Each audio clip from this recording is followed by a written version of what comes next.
శ్రీమాత్రే నమః.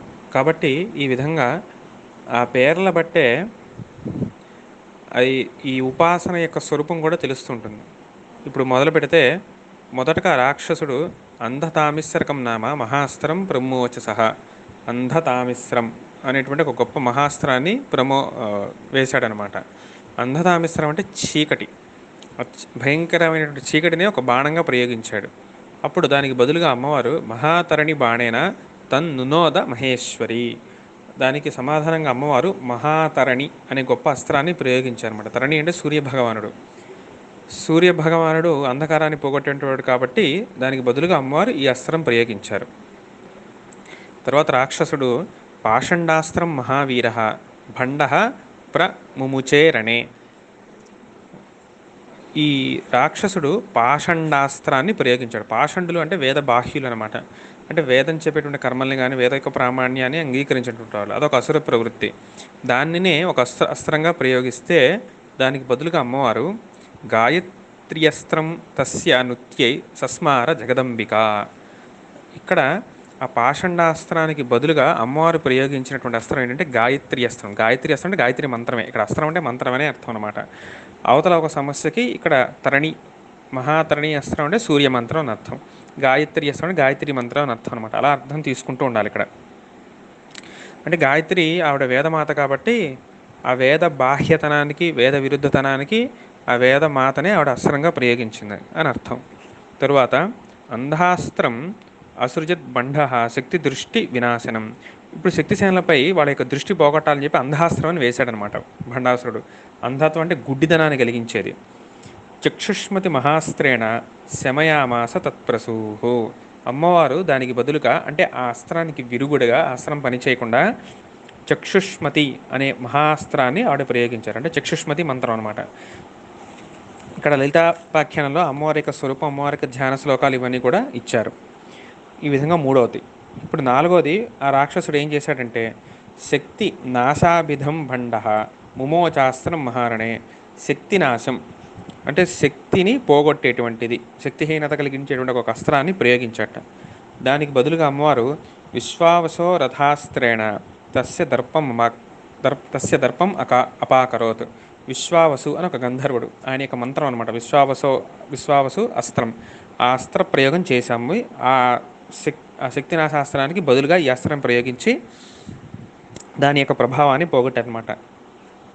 తర్వాత దైత్యుడు అంతకాస్త్రం ససర్జోచ్చై సంక్రుద్ధో భండదానవ మహామృత్యుంజయాస్త్రేణ నాశయామాస తద్బలం.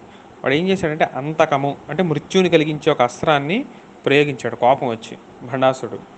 దానికి బదులుగా అమ్మవారు అంటే ఆ అస్త్రాన్ని పోగొట్టడానికి మహామృత్యుంజయ అస్త్రేణ నాశయామాస. మహామృత్యుంజయం అనేటువంటి అస్త్రంతో, మహామృత్యుంజయం అనే అస్త్రం అంటే మహామృత్యుంజయ మంత్రం అనమాట. అదే ఆవిడ అస్త్రంగా ప్రయోగించారు. అంటే కేవలం ఉపాసననే కాదు, ఇప్పుడు బయట కూడా మామూలుగా ఆగ్నేయాస్త్రం, వారుణాస్త్రం అంటే వారుణ మంత్రం, ఆగ్నేయ మంత్రాన్ని ఆ బాణంపై ఆవాహన చేసి అభిమంత్రించి ప్రయోగించడం. అంటే ఇక్కడ ప్రయోగించబడేది, పనిచేసేది అస్త్రశక్తి అంటే మంత్రశక్తే. తరువాత రాక్షసుడు సర్వాస్త్ర స్మృతి నాసాఖ్యం అస్త్రం భండో విముంచత. సర్వాస్త్ర స్మృతి, ఈవిడ అస్త్రాలు ప్రయోగిస్తుందని చెప్పేసి వాడు ఏం చేశాడంటే రాక్షసుడు తెలివిగా అన్ని అస్త్రాల యొక్క మతిమరుపు వచ్చేటట్టుగా ఒక అస్త్రాన్ని ప్రయోగించాడనమాట. దానికి తిప్పి కొడుతూ అమ్మవారు బదులుగా ధారణాస్త్రేణ చక్రేసి తద్భయం సమనాశయత్. ధారణాస్త్రం, ధారణ అంటే ధరించడం, గుర్తుపెట్టుకోవడం అనే ఒక గొప్ప మంత్రాన్ని అమ్మవారు ప్రయోగించారన్నమాట. ఈ మంత్రం వేదంలో కూడా వస్తుంది. కాబట్టి ఆ ధారణ అనే శక్తిని, ఆ శక్తికి సంబంధించిన మంత్రాన్ని అమ్మవారు ప్రయోగించి ఆ రాక్షసుడి యొక్క అస్త్రాన్ని పడగొట్టారు. తర్వాత రాక్షసుడు ఏం చేశాడంటే భయాస్త్రం అసృజ భండ శక్తినాం భీతిదాయకం. శక్తిసేనలకు భయం కలిగించడం కోసం చెప్పేసి భయాస్త్రం అంటే ఒక భయాన్ని, మహాభయం కలిగేలాగా ప్రయోగం చేశాడనమాట. దానికి అమ్మవారు బదులుగా అభయంకర ఐంద్రాస్త్రం ముముచే జగదంబిక. అభయంకర ఐంద్రాస్త్రం, అభయంకర ఐంద్రి అని మంత్రం. అభయంకర ఐంద్రాస్త్రాన్ని అమ్మవారు ప్రయోగించి ఆ భయాస్త్రాన్ని పోగొట్టారు. ఇప్పుడు రాక్షసుడు ఏం చేశాడంటే మహారోగాస్త్రం అసృజత్ శక్తిసేనాసు దానవ రాజయక్ష్మాదయో రోగాస్తతో భూవం సహస్రశః తన్నివారణ సిద్ధ్యర్థం లలితా పరమేశ్వరి నామత్రయ మహామంత్ర మహాస్త్రం సమముంచత. ఇప్పుడు ఆ రాక్షసుడు ఏం చేశాడంటే మహారోగాస్త్రాన్ని, ఒక గొప్ప రోగాస్త్రాన్ని వేశాడనమాట. దాని నుంచి ఏమైనాయి అంటే రాజయక్ష్మాదయో రోగా. రాజయక్ష్మ అంటే ఈ రోజుల్లో మనం క్యాన్సర్ అని వ్యవహరిస్తాం, అది అటువంటి భయంకరమైనటువంటి రోగాలు పుట్టాయన్నమాట దాని నుంచి.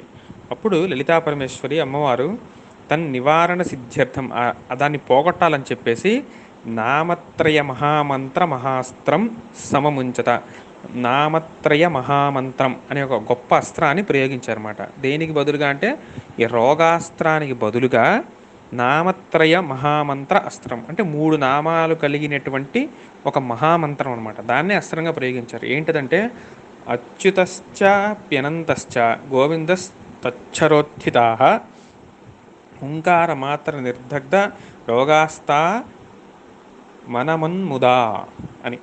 అంటే అచ్యుత, అనంత, గోవింద, ఇవే ఆ 3 మహామంత్రమయమైనటువంటి నామాలు. దీన్నే ఈ ఈ నామాలు కలిగిన మంత్రాన్నే అమ్మవారు ప్రయోగించి ఆ రోగాలను పోగొట్టారనమాట. అంటే ఏంటి అర్థం? ఈ 3 నామాలు రోగాల్ని పోగొట్టే శక్తి కలిగి ఉన్నవి అని అర్థం అనమాట. ఈ విధంగా ఆ రోగాస్త్రాన్ని అమ్మవారు ఈ అస్త్రంతో జవాబు చెప్పారు. ఆయుర్నాశన మంత్రస్తు ముక్తవాన్ భండదానవ కాల సంకర్షణీ రూపం అస్త్రం రాజ్ఞి వ్యముంచత. వాడు ఏం చేశాడంటే ఆయుర్నాశం, ఆయుష్ని నశింపజేసేటువంటి ఒక గొప్ప అస్త్రాన్ని ప్రయోగించాడనమాట.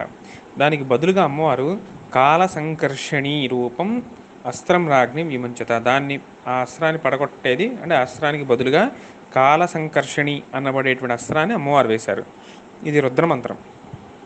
కాల సంకర్షణ మంత్రం అంటే ఇది, ఈ మంత్ర ప్రభావం వల్ల ఆయుష్ వృద్ధి చెందుతుంది కాబట్టి ఇది బదులుగా వేశారన్నమాట. ఇప్పుడు ఈ ఈ సమయంలో నిజానికి చాలా ఇప్పుడు ఏదైతే ప్రాశస్త్యం ఉందో ఆ విషయం వస్తుంది. మహాసురాస్త్రముద్దామం వ్యసృజత్ భండదానవ తతసహస్రసో జాత మహాకాయ మహాబలాహ. ఇప్పుడు ఆ రాక్షసుడు ఏం చేశాడంటే మహా అసురాస్త్రం, గొప్ప అసురుల్ని సృష్టించే ఒకానొక గొప్ప అస్త్రాన్ని ప్రయోగించాడనమాట.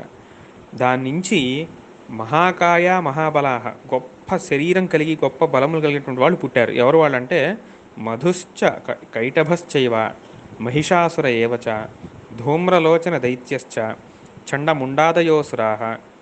అంటే మధుకైటభులు, మహిషాసురుడు, ధూమ్రలోచనుడు, చండముండులు, చిక్షురుడు, చామరుడు, రక్తబీజుడు, శుంభుడు, నిశుంభుడు, కాలకేయుడు, ధూమ్రుడు, ఇటువంటి వాళ్ళందరూ కూడా పుట్టారన్నమాట. తే సర్వే దానవశ్రేష్ఠా కఠోరై శస్త్రమండలై.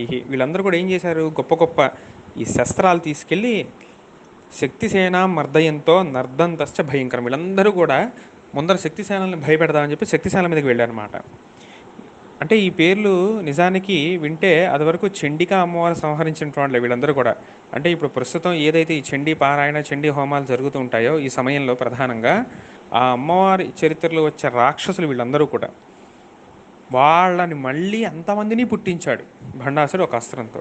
వీళ్ళందరూ శక్తిసేన మీద పడగానే హాహేతి క్రందమానాశ్చ శక్తయో దైత్యమర్దితా లలితాం శరణం ప్రాప్తా పాహి పాహీతి సత్వరం.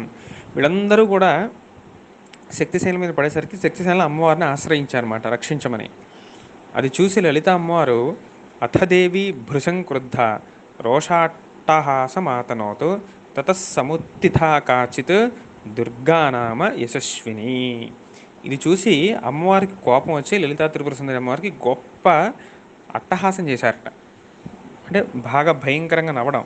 ఆ నవ్వు నుంచి ఒకనొక గొప్ప శక్తి ఉద్భవించింది. ఆవిడెవరంటే దుర్గానామ యశస్విని. దుర్గా అని పేరు కలిగినటువంటి ఒక గొప్ప యశస్విని, గొప్ప శక్తి ఆవిర్భవించిందనమాట. అంటే ఇంతమంది రాక్షసులకి సమాధానం చెప్పగలిగే శక్తి ఆవిడ ఒక్కతే, దుర్గాదేవి, చండీదేవి ఆవిడే. అదే ఇక్కడ ఆవిడ గురించి చెప్తూ యా చండీ మధుకైటభాది దమని యా మహిషోన్మూలిని యా మహీషోన్మూలిని యా ధూమ్రేక్షణ చండముండమథని యా రక్త బీజాసని శక్తి శుంభ నిశుంభ దైత్యదమని యాసిద్ధిదాత్రీ పర సాదేవి నవకోటి మూర్తి సహిత మాంపాతు విశ్వేశ్వరి అని చెప్పి నవకోటి మూర్తి సహిత అంతమంది శక్తి యొక్క సమూహ రూపిణి అయినటువంటి ఆవిడ దుర్గాదేవి ఆవిడ ఆవిర్భవించనమాట. సింహ వాహనమారుహ్య యుద్ధం నారాయణీ వ్యధాత్ తయాతే మహిష ప్రఖ్యా దానవ వినిపాతితా. ఆవిడ సింహవాహనమెక్కి నారాయణి అయినటువంటి ఆ దుర్గాదేవి యుద్ధం చేసిందనమాట. ఆవిడ వల్ల ఆవిడ ప్రభావంతో మహిష ప్రఖ్యా, ఈ మహిషాసురుడు శుంభుడు నిశుంభుడు మొదలైనటువంటి ఏ సమస్త రాక్షసులు ఉద్భవించారో ఆ అసురాస్త్రం నుండి వాళ్ళందరూ కూడా ఆ మహాదుర్గాదేవి చండీదేవి చేత సంహరింపబడ్డారన్నమాట. తత్కృత్వా దుష్కరం కర్మ లలితాం ప్రణనామస ముక్తాస్త్రం అసృజత్ దుష్టశక్తిసేనాసు దానవ. ఆ ఇంత గొప్ప పని చేసి ఇంత గొప్ప పని చేశాక దుర్గా అమ్మవారు నేరుగా లలితా అమ్మవారి దగ్గరికి వచ్చి ఇంక ఇప్పుడు నన్ను ఏం చేయమంటావు అన్నట్లుగా అడిగారనమాట. లలితాం ప్రణనామస, అమ్మవారిని నమస్కరిస్తే అమ్మవారు నువ్వు నాలో నువ్వు నాలో లీనమవ్వు అన్నట్లుగా చెప్తే ఈ అప్పుడు ఆ వచ్చినటువంటి ఆ దుర్గాదేవి చండీదేవి లలితా త్రిపుర సుందరి అమ్మవారిలో లీనమయ్యారనమాట. అది అక్కడికి కొంత కథాభాగం అయింది. మిగిలిన అంశాలు రేపు చూద్దాం. స్వస్తి.